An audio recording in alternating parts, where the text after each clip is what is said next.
My first impressions of Ride 4 wasn't great, but as I started getting used to the game and getting further into Ride 4, it kept getting better and better. I'm really glad I stuck with it because while it isn't perfect, it's a really good racing game. It is to motorcycles what Forza Motorsport is to cars, and Ride 4 is the first installment in the series that everyone should at least consider picking up. It's a nice game and it has clearly taken inspiration from other driving games like the Forza series, which has served the series well. Unfortunately, they've also included some of the less desirable gameplay elements from other games, which we'll cover later in the review. In this review, I'll cover the 5 reasons why you should buy this game, including some tips to get the most out of it. Then we'll cover 5 problems with the game. Finally, I'll give my verdict as to whether you should buy Ride 4 in its current state or whether you should wait for a sale.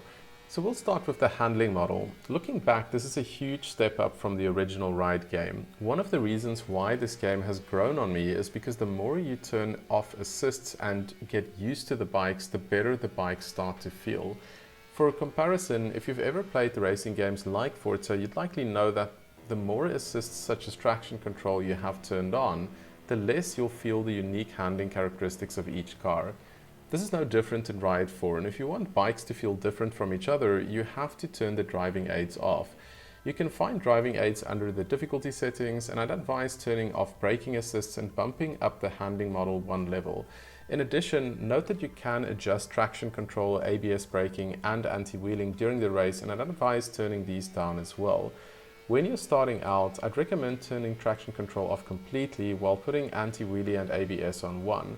On some of the more powerful bikes, especially superbikes, having anti-wheelie turned off completely can be extremely challenging. Even if this is initially more difficult, it's better to keep the assists off while turning down the AI difficulty to compensate because the game feels much better this way. In addition, as you get used to racing without assists, you'll likely get faster lap times as well. For example, having assists such as traction control turned on means that you can go full throttle at the start, but it also means that you'll get a much slower launch. So it does add challenge, but it also adds to the feel and control you have over the bike and eventually leading to faster lap times when you turn the assists down. With all of the assists turned on, riding a stock 250 bike feels similar to a 600 Supersport and a Liter Superbike in terms of challenge.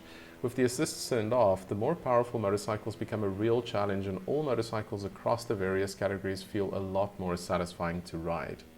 So the next thing I really like about this game is the variety of motorcycles. This game has a good lineup of motorcycles, and if you buy it today, a lot of the free DLC is available for download as well. As mentioned, when you turn assists off, you can feel the differences between bikes, and I particularly like some of the smaller classes and classic motorcycles which also have a distinct feel. This is one of the advantages of Ride 4 because even for some of the less powerful bikes, it can be really fun to ride when you have the assist turned off, as we discussed. On some of the circuits, the bumps and camber can catch you out even on a stock 250cc. There's also a reasonable amount of performance customization, nothing too in-depth, but enough to keep it interesting. For visual customization, there are a few standard liveries for each bike, but if you use the custom editor, your possibilities are basically endless. So moving on to the third point, I want to talk about the circuits, the dynamic weather, and the dynamic time of day. Not only do the weather and time of day effects look great, but they have a noticeable impact on gameplay. Racing at night means lower track temperatures, which makes it more difficult to keep your tires within the optimal temperature window and gives you a reason to fit softer compounds.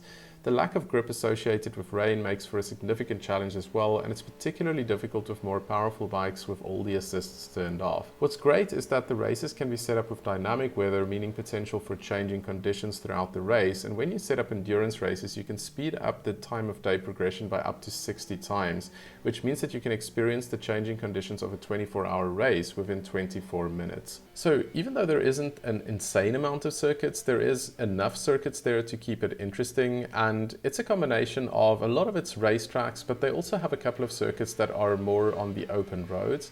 And those are some of the more fun ones for me as well, not just to do hardcore racing, but just sometimes to sort of cruise around on the bikes. And this also makes me think that if they went in the same direction that Forza Horizon did to create maybe an open world variant of Ride 4, so something like a Ride Horizon. I know they obviously wouldn't call it that, but if they had the same sort of handling characteristics, but they just took it to the open world, which I understand would be quite a big challenge from a development perspective, I think that would make for a really fantastic game as well. So moving on, there's the graphics, sound, and the sense of speed. So in the original Ride, there were a lot of rough edges and the sound was particularly bad. Having owned and been on several motorcycles myself, I felt that it didn't come close to capturing the sense of speed you get on real motorcycles. And at the very least, I felt that they should have done a much better job with the sound. In Ride 4, the bikes sound great and the onboard cameras do a great job of capturing the sense of speed you get on a real bike. Of course, it's not reasonable to expect a video game to completely capture what it's like to ride motorcycles, but I think Milestone has done a really good job here. In terms of how realistic the game is overall and how it compares to real life, that's an entirely different question. I'm not even sure it's one that I should try to answer. As I said, I've been on a variety of different motorcycles throughout my life, including bikes featured in the game, such as the Honda CBR 600RR. Of course, using a controller to emulate something that requires your entire body in real life, including both your hands and feet to operate the controls, is not going to feel the same. That's not Milestone's fault though, that's just the way it is. So for example, the full range of motion on the controller happens within a few centimeters using only your thumb, and that does take, of course, a lot of getting used to in terms of precision. So in that respect, it's almost more difficult to ride bikes in a game like this if you're used to the real thing. But then, of course, on the other hand, there's also the fact that if I crash the bike at high speed, I don't have to worry about breaking my bones or ending up in a wheelchair or dying. So that's pretty nice. So yeah, I am being a little bit facetious here, but honestly, I only care about realism if it's something that makes the game more fun, and games should be fun first. And it's a good thing that not everything is simulated, because there are parts of real life that just plain sucks, and it's okay for games to not try and emulate that. So in terms of capturing the elements of speed and the sound and the graphics, the things that matter, I think they did a really good job there. And in terms of the things that you probably don't want in a game like this anyway, I think those aren't there, and that's a really good thing. So I think they got the balance perfectly right for what Milestone is trying to achieve with this type of game. So next up, there's the performance, and if you have a decent PC with a solid state drive, the loading times are incredibly short, and I haven't had a single frame drop in the entire time I've played the game. Getting into races is fast, and restarting a race happens almost instantly, which is important when you're running time trials. This is worth mentioning because the early Ride titles did not always run well, and performance could be really inconsistent. I'm not sure what it's going to be like on lower end PCs, and as I said, you probably do want a solid state drive to get those really short loading times, but this was pretty impressive relative to what I've seen in the past.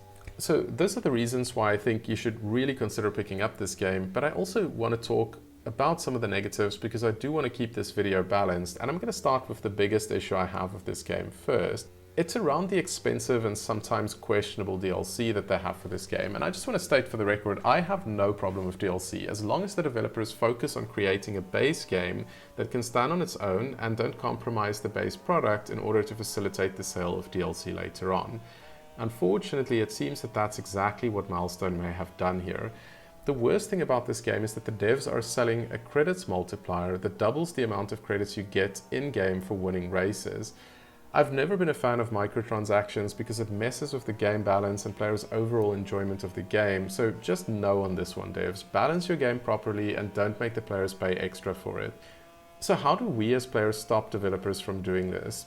One option is to simply not buy the game, but I do think that this is a game worth buying, and to be fair, I wouldn't be surprised if whatever executive came up with the credits multiplier DLC most likely did it against the wishes of the development team. My advice would be to downvote the game on Steam and explicitly state that you don't approve of the pay-to-win DLC. Ironically, I think the lost sales due to questionable DLC like this likely far outweighs any benefit that Milestone could have gotten from selling the DLC in the first place. So that's the biggest one by far, but I'm going to talk about a couple of smaller issues as well that I have with the game. So I want to talk about the AI, and I think the AI is great, but when it is bad, it gets really bad. It's one of those cases where it is both good and bad at the same time sometimes, because the same thing that makes it fun to race against the AI is the thing that can sort of get frustrating in some cases. So on the one hand, I love that they are aggressive and they will go for gaps to overtake the player. But on the other hand, they also tend to go for gaps that don't exist. It is extremely common for the AI to crash into you, particularly at the race start. And in some cases, it's due to player error, which is fine. Perhaps, you're braking unexpectedly hard or taking an unexpected line through a corner.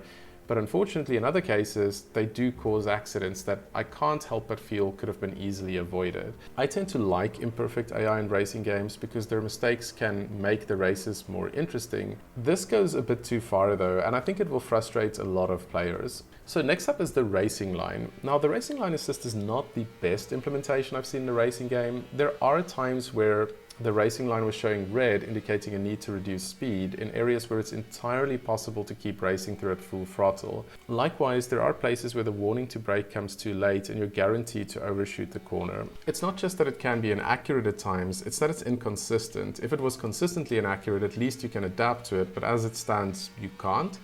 It doesn't come up much though, and it's probably a good incentive to learn the track, so it's really not that bad.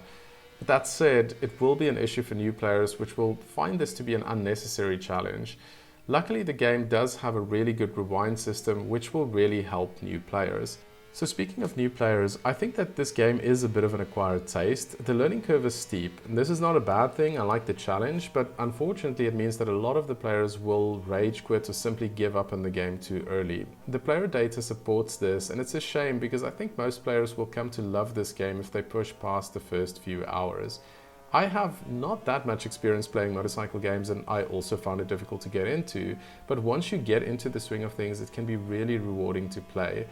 It's not necessarily the developer's fault, but for future entries in the series, it would be nice to have an optional driving academy that teaches players the basics and just gets them used to what they need to be used to basically to enjoy this game and to get the most out of it.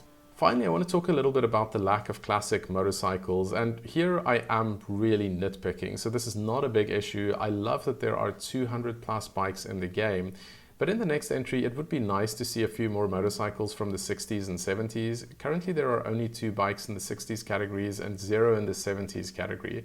I love trying out the older bikes, and given that the modern categories are pretty well catered for at this point, I'd love to see more classic motorcycles in the next game. So overall, if you have any interest in racing games, I can recommend picking this up. For hardcore racing fans, this is probably worth it at full price. If you're not sure about Ride 4, maybe wait and pick it up on a sale of about 40% or more. There's quite a bit of free DLC available as well.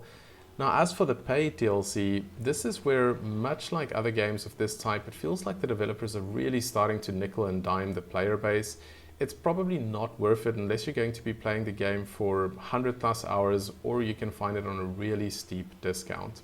So those are my thoughts on Ride 4. I'd love to hear yours in the comments section below as well. And if you like these kind of videos, please do like and subscribe, and I'll see you for the next video.